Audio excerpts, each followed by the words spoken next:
Okay, hello and welcome back to Dumbo RC. Now, in the last video, I showed you how to reshim the insides of your diffs. Now, in this video, I'm going to be fitting the new pinion gear, which I have here. Fitting new bearings, because obviously in the last video I said I brought a new complete sealed bearing set for the car. I've done nearly all of them now as I've gone along.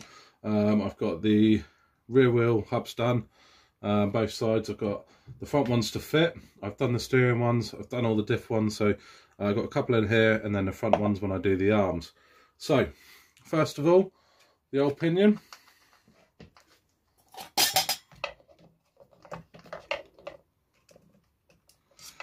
Pull out of there. Now obviously on the back you do have your cup and you have to undo the grub screw, but mine's already off from taking it out the other day. So there's the old pinion that's slightly warm. Now I'll pop inside here and pop these bearings out.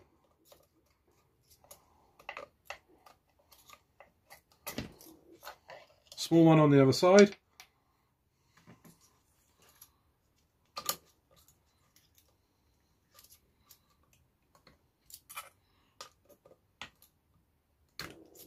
Bigger one on this side.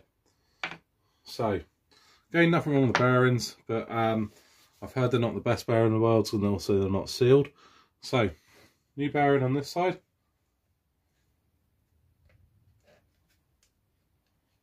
They are a bit fiddly to get in place in there. I've obviously taken off the rear wing so you can see it a bit better. Small bearing on the other side. Now actually what I'm going to do is put the pinion through first, because if not, every time we push the pinion through, it pushes out that other bearing. Now, that bearing.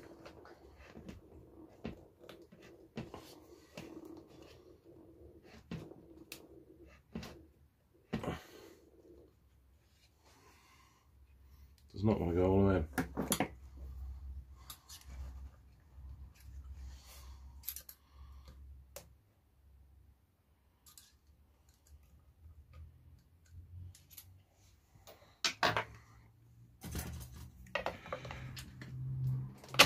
There we go, in. New pinion.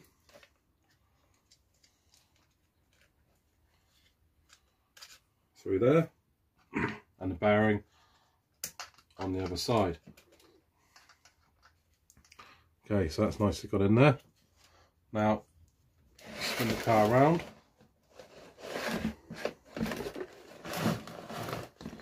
Now, obviously I need to get the cup onto there.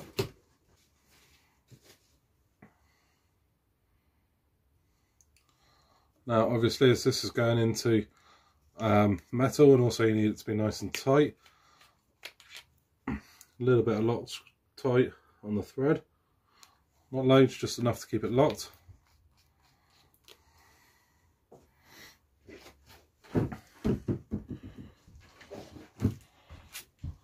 So cup onto the shaft, push the pinion in from the other side so you know it's all the way in.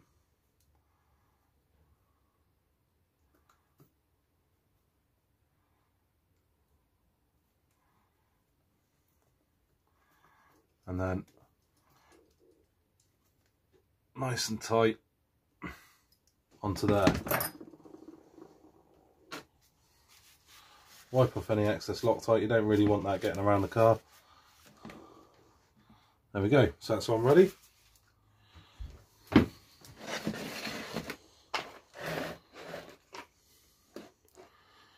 Okay, so before I go any further, I've got some multi-purpose grease. And I'm going to get a big dollop of that. And put it down on that pinion. Don't have to be neat or tidy about it. Get a big dollop of it on there as the gears go round. That will share it all out around that pinion and the crown wheel. I will put some more on the crown wheel as well in a second. So, the crown wheel which I've replaced, the pinion which I've replaced, I'm going to put more grease around here, because I don't really want to ever well, I don't want to open this up too much to get grease and put grease on there. So chuck a load around there like that. Now with the leftover grease on your finger, on the crown wheel side, put some on that bearing there. Now what this is going to hopefully do for you, the next bit is quite fiddly, is I have my original shim here, which is going to slide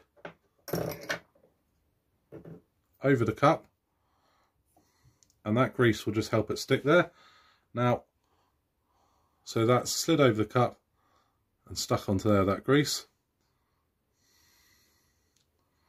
Enough a tiny bit of grease on your finger, just over the top of that one. Now I've done my front, and I've bought these extra shims. So the front actually needed 2 extra shims to make that tight. Now obviously the rear was the one that went on me. So push the shim over, stick that in exactly the same place. Now, there's plenty of grease around that. There's my next shim. So exactly the same again. Push that over. So I've got the original shim and 2 extras. Now my rear one, obviously I broke the crown wheel and the pinion by not having enough shims there. So I know there was quite a bit of gap there. So I've now got the original one plus 2 extras. And before I put this all the way in, I'm obviously going to need to place my drive shafts.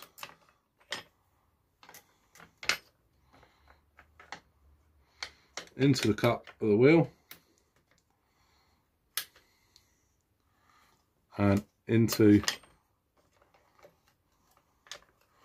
the cup of the wheel the other side.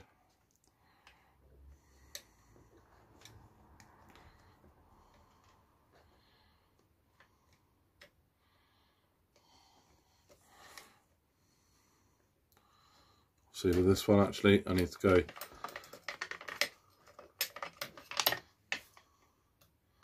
underneath the sway bar.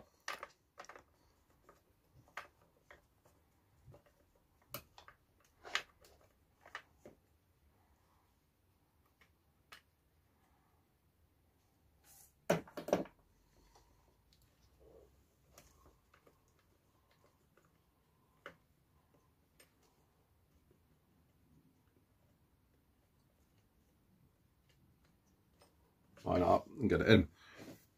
Okay, now what you've got to do is you've got this in, is you've got to also put your drive shafts into the cups.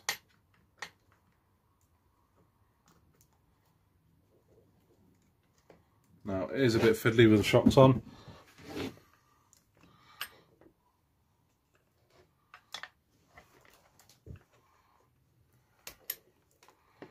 But it is, well, they came out with them on.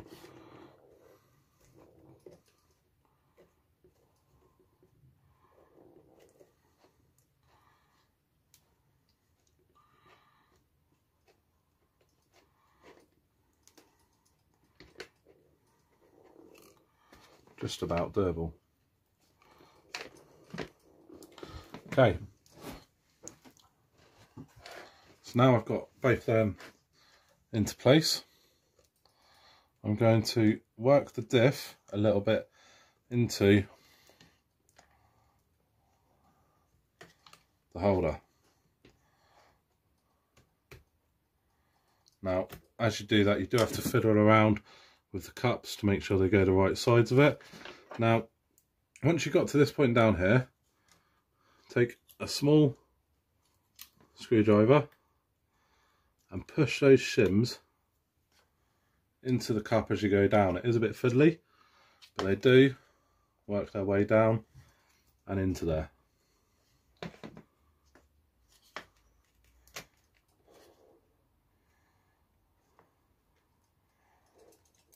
There we go. So that's now gone in. Those shims are pushed down. I'm going to push them down a tad further. Something with a nice flat end.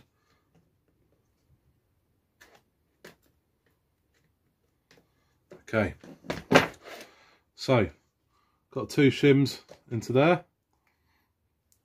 as well as the original one. No shims on the other side. Now that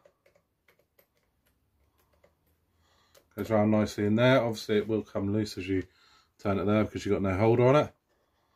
So now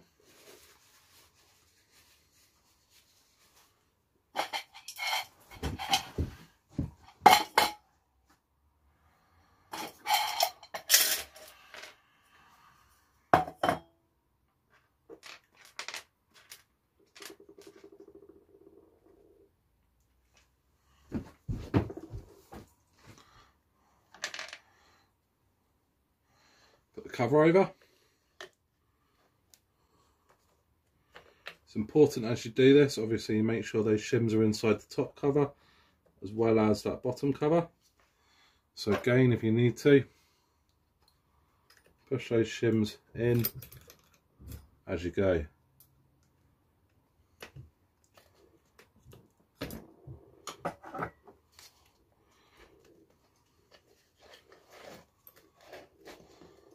There we go, and now they've clicked into place. So now that's in, check both sides are lined up.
Okay, now the rear diff's installed, grab hold of the cup at the front, give it a little move around, see what it feels like. Mine feels nice, there's not much play there at all, I can move it a little bit, but it does feel nice all the way around. Obviously that grease has got to work its way around as well, but it does feel good.